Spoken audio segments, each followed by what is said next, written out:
Good morning from New York. Today there's some interesting perspectives that I want you to entertain, and it's political and it's psychological both. I want to go into the Southern strategy um, of the Republican Party. It began to take shape in the early 1960s, and with figures like Barry Goldwater advocating for a shift in Republican strategy to gain support in the traditionally Democratic South. However, it wasn't until the late 1960s and early 1970s that, under President Richard Nixon, that the strategy was fully implemented. And this guy was, well, the first crook that got into office. Um, through the Republican Party. Key elements of this Southern strategy did include appealing to racial resentment. While not explicitly racist, the strategy often used coded language and dog whistle politics to appeal to white voters' fears and anxieties about civil rights advancements for black Americans. Promoting conservative social values. The strategy was emphasized, well, it emphasized conservative social value, issues. Like a opposition to abortion and same-sex marriage, which resonated with many white Southern voters, being in the Bible Belt. Weakening federal power. The strategy aimed to reduce the power of the federal government, appealing to states' rights sentiments in the South. That was a big thing, the Civil War, right? States' rights. The right to keep and have slaves. The Southern strategy was ultimately successful in transforming the South from a Democratic stronghold to a Republican one, significantly impacting American politics for decades to come. Well, when the Democrats were the Workers' Party, um, the racist South was workers. It was for workers, and that was very much manifested under FDR. Um, yeah, but they were for white workers. Um, and it is all spread, from the Europeans. It's like uh, although it's inaccurate to say that Europeans are inherently more racist than any other group of people. Well,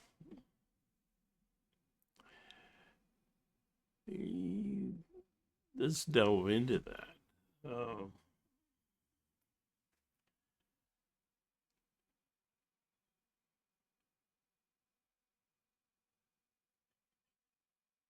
yeah, it's a complex issue. It has a long history. It's manifested in various forms and degrees across different cultures and time periods. While it's true that the European colonialism and imperialism played a significant role in the development and spread of racist ideologies, it's important to recognize that racism existed long before European expansion. Many societies throughout history have exhibited discriminatory practices based on various factors, including ethnicity, religion, social status. Um, I had a I had a Vietnamese Pure Land Zen Buddhist teacher, and he had earned high degrees in a Japanese school, and they were racist against the Vietnamese. And so his teacher, his professor, had to demand those honors. You know, it was a big fight. So yeah, it's racism is it's like everywhere. But you know, eh, yeah, well, it's crucial to avoid generalizations and instead focus on specific historical events, policies, and individual actions that have perpetuated racism. By examining these instances, we can gain a better, understanding of the complex nature of racism and its impact on different societies. Um, but I, but when you ramp up the power and you ramp up the fear and the anger amongst humans, they're going to use that in clannish kinds of ways.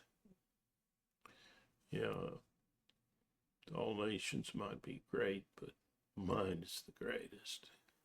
I mean, it's just a tendency that the human beings seem to have. And very clannish, territorial. And when you're taking over territory, you have to have some excuse for taking over somebody else's land.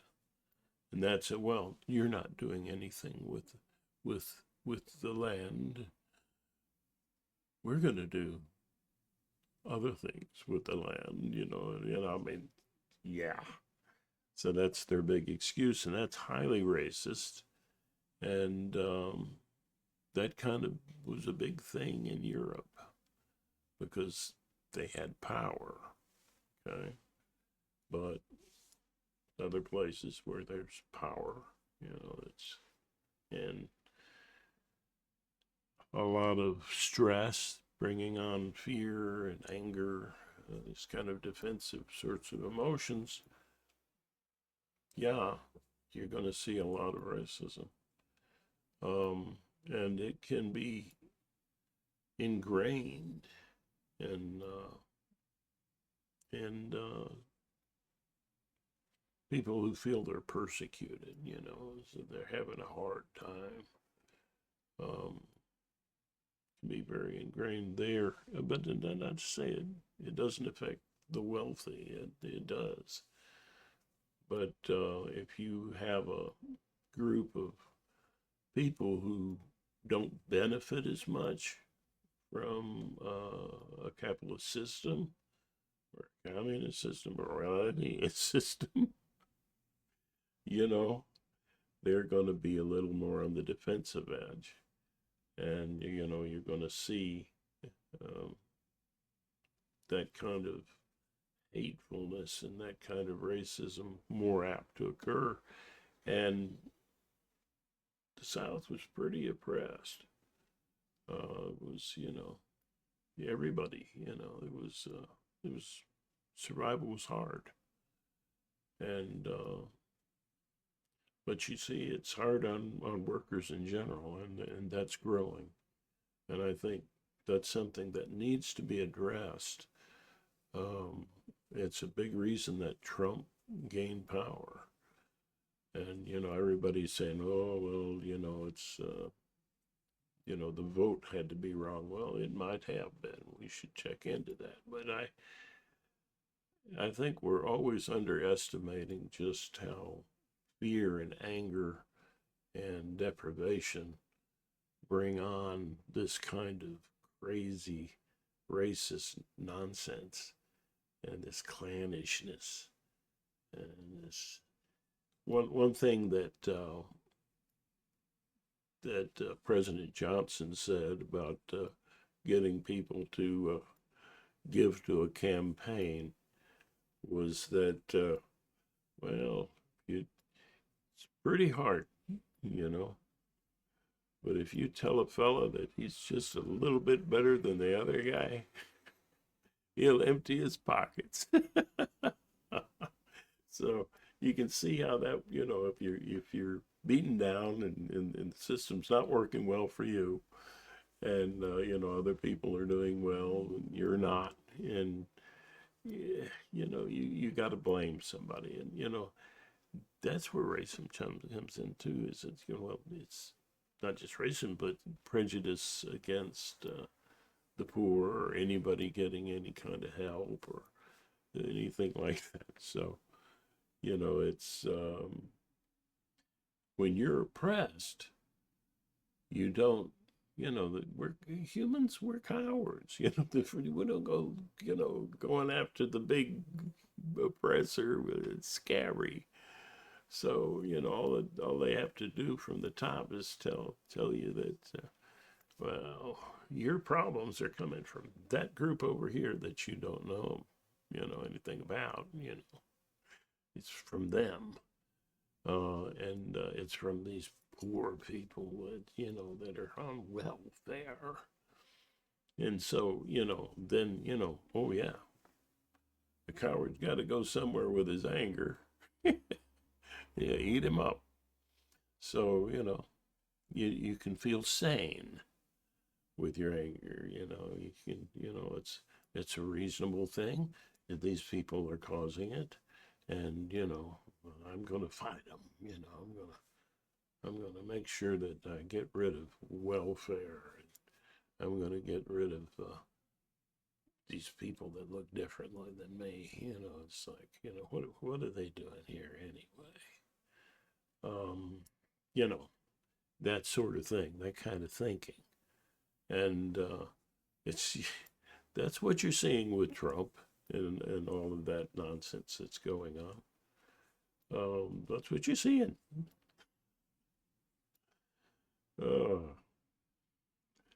Yeah. Well, what are we going to do about it? That's complicated. Um, Awareness helps, I think. Um, Empathetic inner mind communication is a practice that focuses on understanding and connecting with one's inner thoughts and emotions.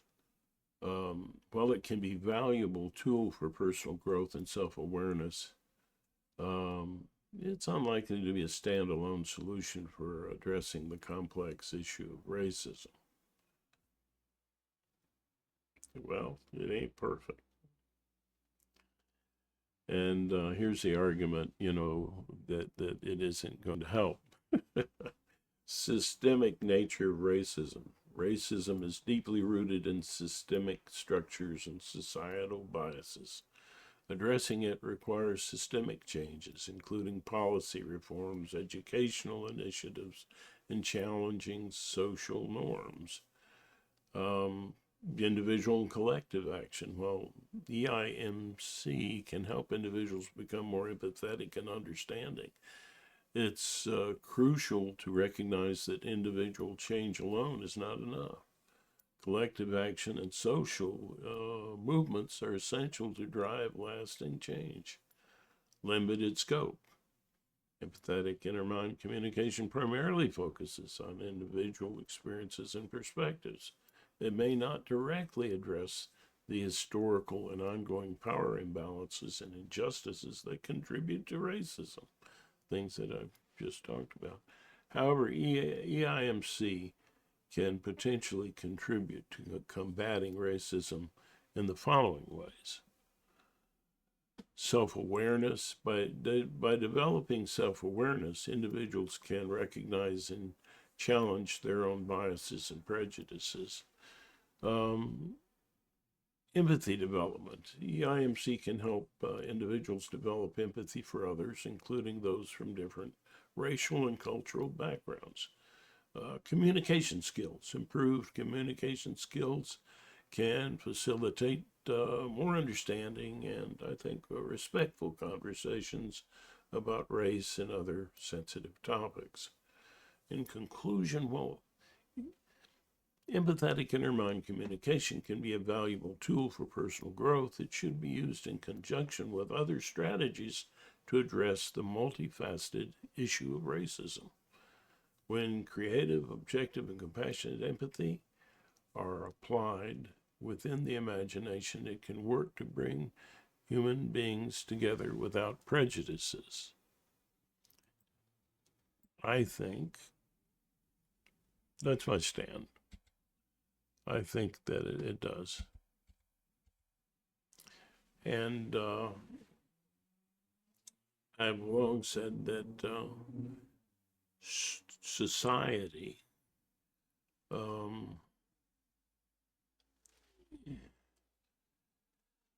social change and individual change have to work together, and that's why this channel is not just about empathetic inner mind communication. It's about politics. But what I say is that inner mind, empathetic inner mind communication can be implemented through policies and things that do address the complex issue of racism. Because there are different kinds of empathy, you see, and objective empathy, creative and compassionate. These are all forces that can drive politics. And so, and I really can't see without these motivating factors how we're going to get rid of racism without creativity, objectivity, and compassion.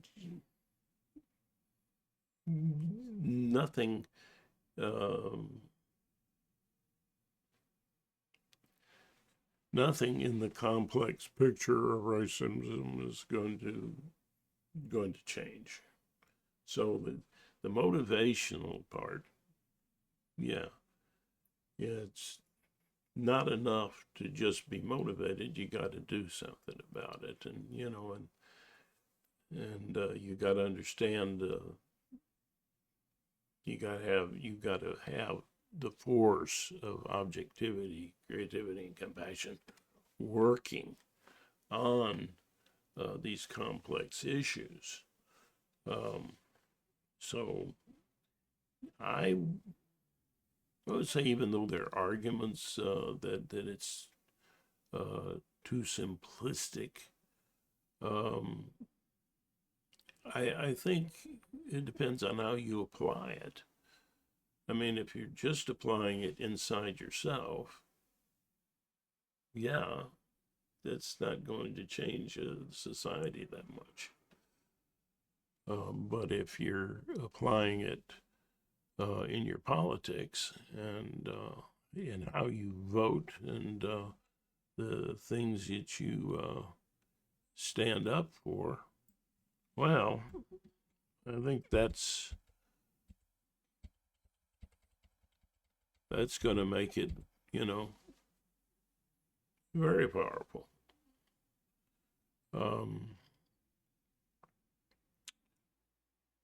Let's see. How does creative, objective, and compassionate empathy help? Well, creative empathy, this allows us to imagine ourselves in someone else's situation, even if it's vastly different from our own. We can create stories and scenarios that help us understand their feelings and motivations. Yeah. And you can apply that to yourself, too.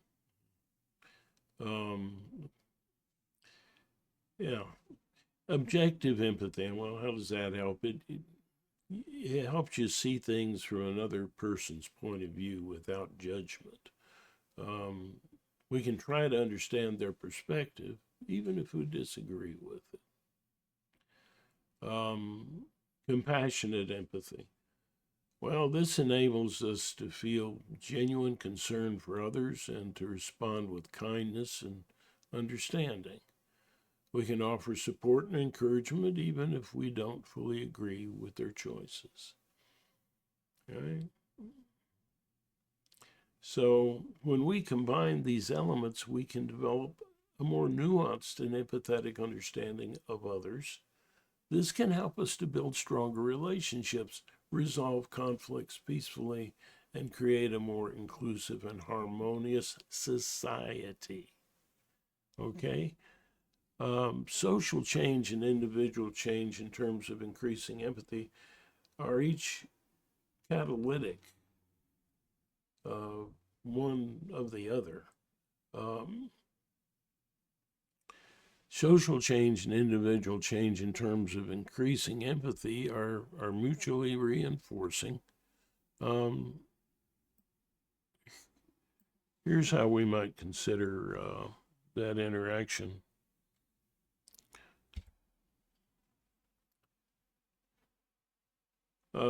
Social change and individual change in terms of increasing empathy are mutually reinforcing, and this is how they might react. Individual change is a catalyst for social change. Let's take it from that angle.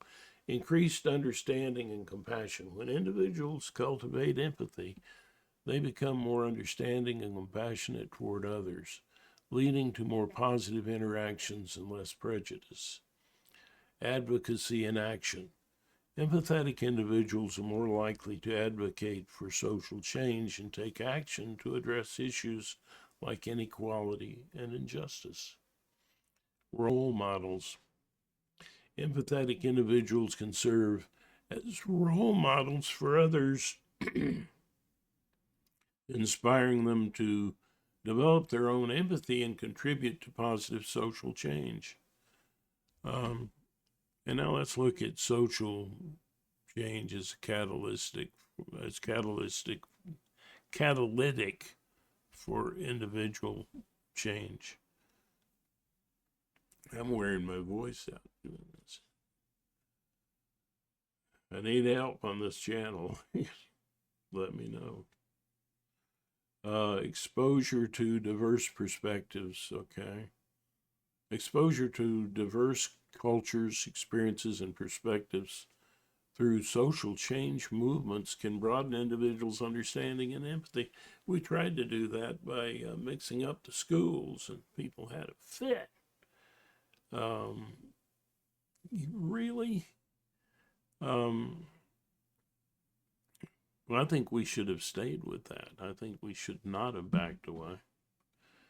That's where people that are more comfortable from the top, that are empathetic, and they have to. It's on them to try and push some of this social change that people fight against. You know, it's when people that are poor and uneducated and and suffering, which they are now, and even the middle class, well, that kind of suffering is a breeding ground, for racist sorts of things and unintelligent approaches to conditions, blaming people that are innocent of why you're suffering. That's irrational in most cases, but or only partially true.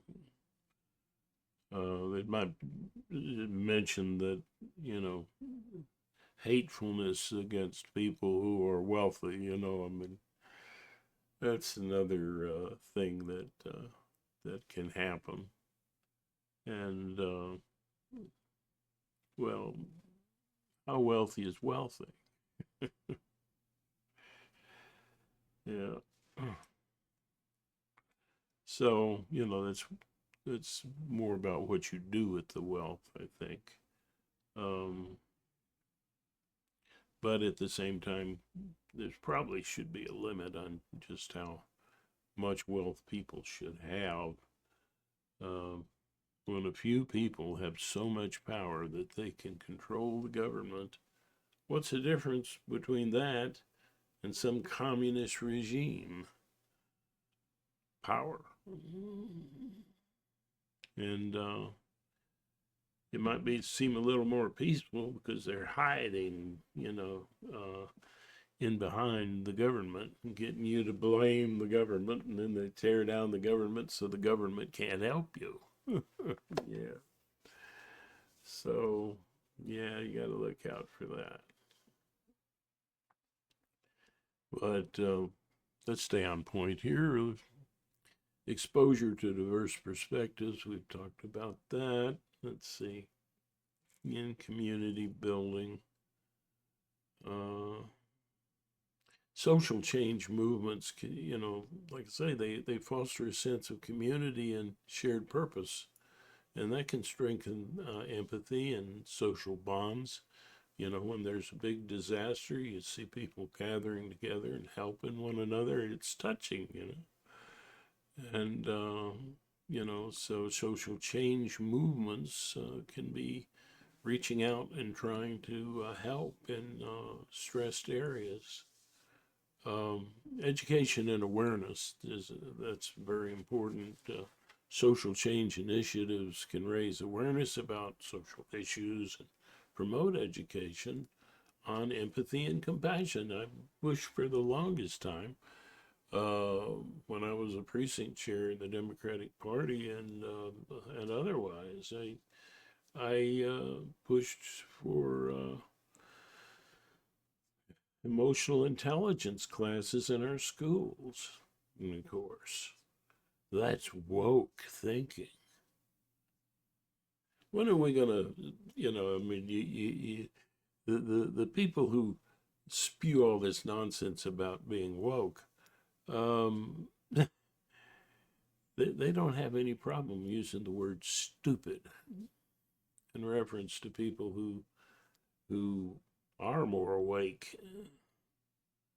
So it makes you, so it's a big temptation to call them stupid because they are definitely not being as objective as the people who are awake. So, you're calling me stupid. Well, it's amazing how they'll whine if you throw the same pejoratives at them that they throw about themselves. This far right insanity.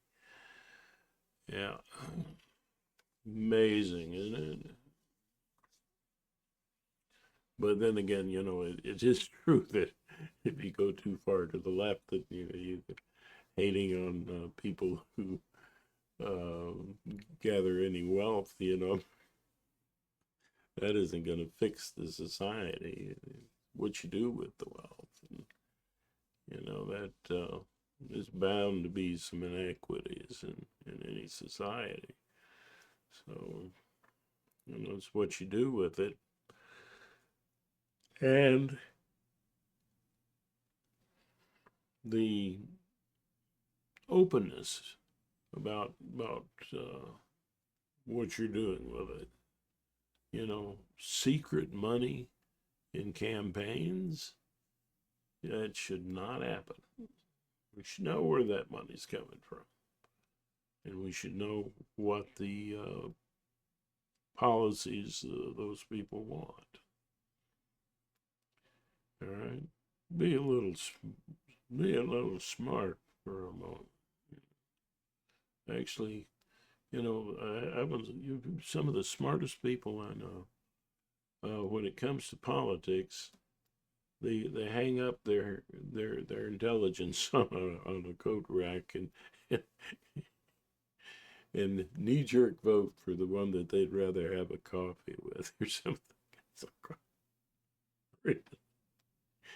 We need to we let them have debates in which there's no fact checking, and there's no make them argue from switch them and make them argue from the other person's point of view. I mean, isn't the point of a debate isn't really to endorse this person or that person? It's about endorsing the positions that these people hold, and so you want to get a good perspective of that, then and you want the two debaters to come to grips with reality, you know, make them switch. Okay, now you argue for this person's idea, and you argue for this person's idea, because we're kind of interested in the truth. And let's see how that works. You're a little bit better debater. Let's see how you debate for this guy's position. You're a little worse. Let's see see how you can handle, and let's see if that brings you together a little bit. And then the people go, oh, it's like like a fight at school or something, and it's just, oh, it's a fight, and when there isn't really a fight, and the two kids make up or whatever, then there's one comes, oh. It's like we're adrenaline junkies. Look at the movies, it's bizarre, isn't it? Well, we can do better. That's why meditation and just calming down does a whole lot of good. Yeah, a lot of people with extreme views, if they can calm down, they can think better, right? You think? So if you see somebody that's spewing all kinds of hate and all kinds of fear and using lots of pejoratives and things, come on. You're going to follow that person. He's trying to con you, or she. They're trying to con you. And, it's an old saying, fool me once, shame on you. Fool me twice, shame on me. So, I mean, we never blame the voter, that's death politically, right? But, sometimes we voters need to do a better job. But it's hard to know all these candidates and everything they stand for and everything, so I think political parties aren't going away. And since the issues are so complex, we really need more than just two political parties. We really do. We're a diverse group of people around the world. And, of course, China just has one political party. Oh, we're doing so much better. We have two. Really? We should have a lot more. And, I think everybody feels that way. But it doesn't happen because, as soon as a third party starts to make any progress, both of the main parties come together to make sure that isn't going to happen. So, we need to be a little woke about that. And, it's like we try a movement, it's like if your elections are being bought, let's try voting for the ones that have no money in their campaign, that don't take big donations from big, powerful corporations. We are the corporate states of America. And, if we want democracy, that really works. We need more than two political parties. And ranked choice voting. I mean, that's been, that could help fix it. And people vote against it. It's like, that's more complicated. I can't understand that. Right. Well, we're all lazy. Yeah. I mean, we're stupid, but, we're humans and we tend to be a little lazy. So it takes energy to think, but we need to do it. It's like exercise. Well, I sure need to do some exercise. I got a lot of problems that are going to shorten my life because I don't exercise like I should. Yeah. Yeah. Well, I don't know. I mean, our culture, again, uh, I see over in the Chinese culture that all the old people like me are out, doing exercises all together, just no fancy equipment. They just moving around, doing what they can. And if we saw a group of people doing it, we'd think they were all crazy. We'd think that, how odd. What are all these old people doing, standing around doing that? You got nothing better to do. I don't know. I maybe I'm wrong. Maybe people go, oh wow, that's admirable. When I'm old, I'm going to do that. Yeah, probably we need to start doing that when we're young because if we don't, you're going to be like me.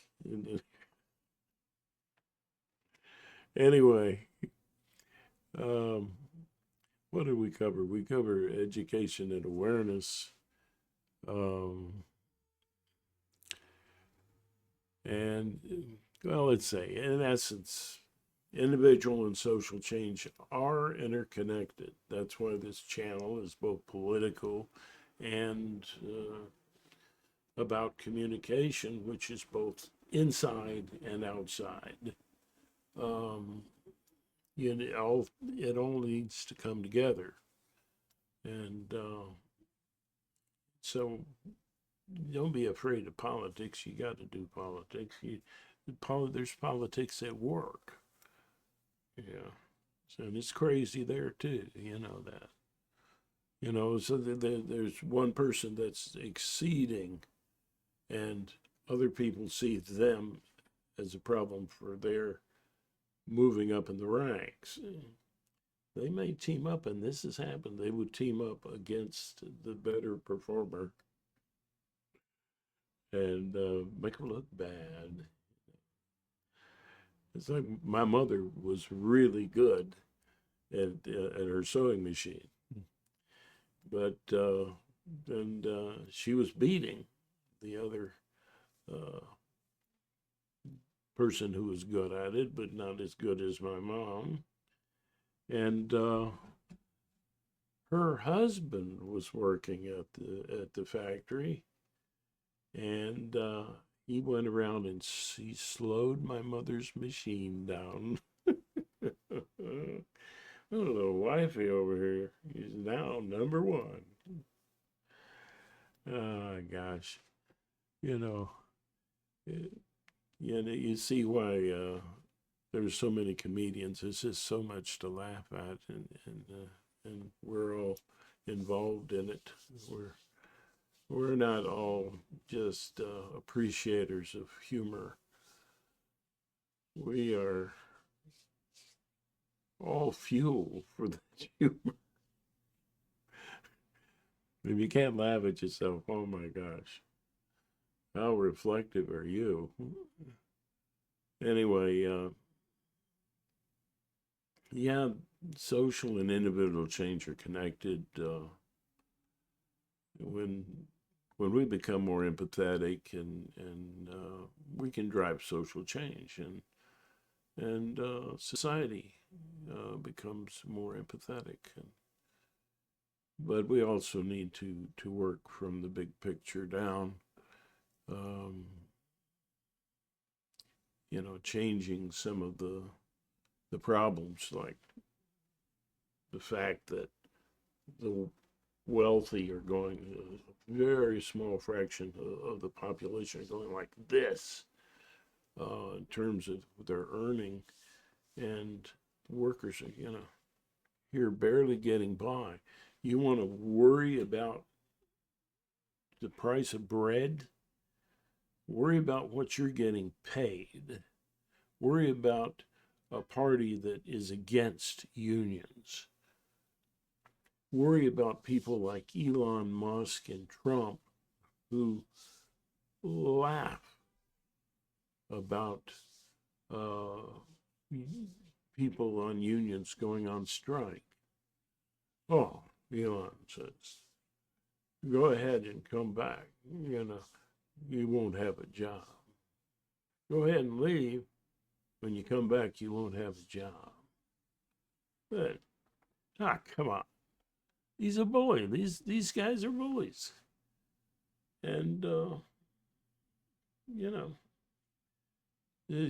guess, even on the playground, the children sometimes line up with the bigger, stronger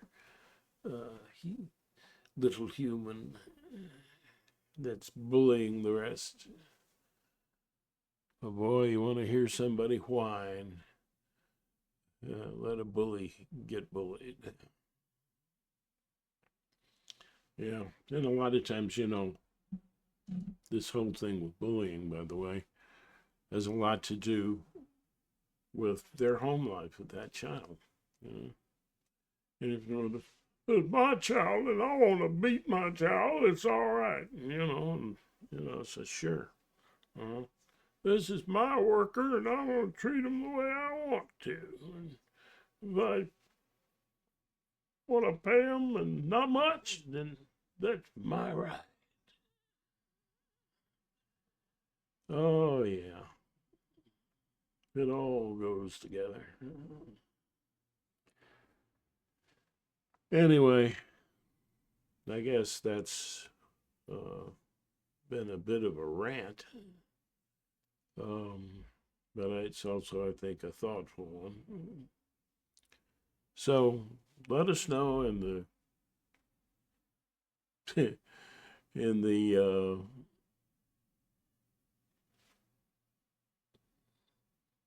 the comments, and by whether you like the videos or not. Let us know your opinion. If you do like, please put a like. If you especially like, share the video.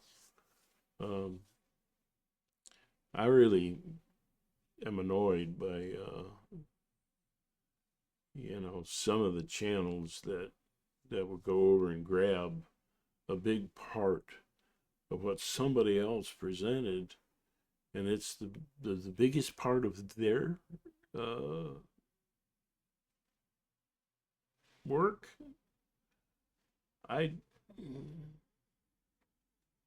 Why not just give them a link? I don't know. But, that works too, because, as long as you see who's producing the material, I guess it still works a little bit. And anyway, I try to be as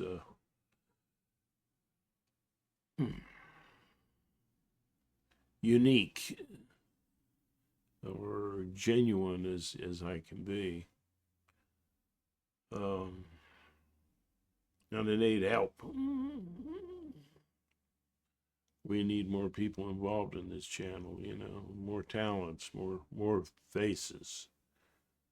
And so if you believe that empathy is an important thing, help us out, Let us know.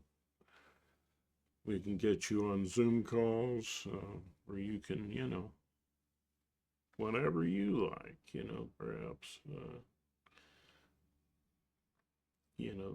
jump into our Zoom calls and express your opinions. Anyway, that's enough from me. Till next time, I really hope you have a wonderful experience or two until you watch another video or comment or whatever. Yeah.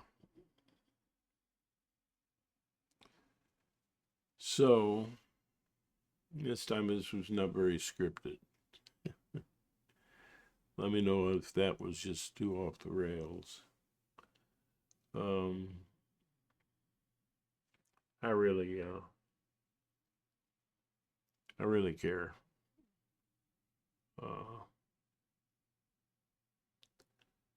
Like all of us, I really care about other people. And I think that love can win,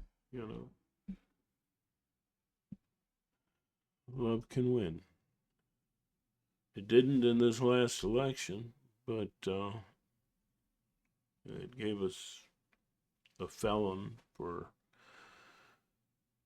President of the United States, which doesn't surprise me coming from the Republican Party. I mean, they were going downhill ever since that Southern strategy, so.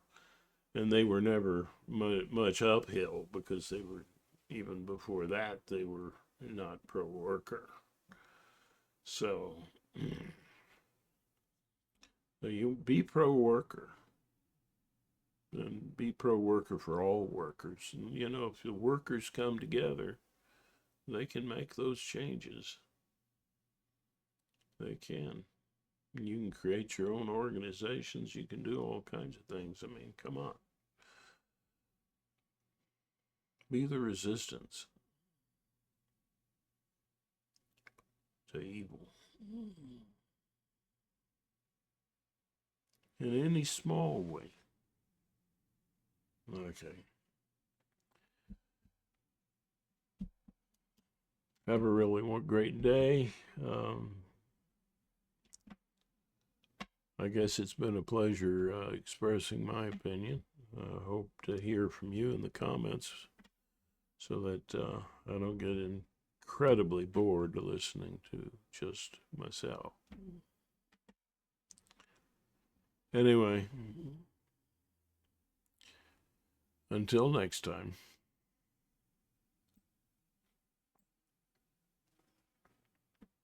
See ya.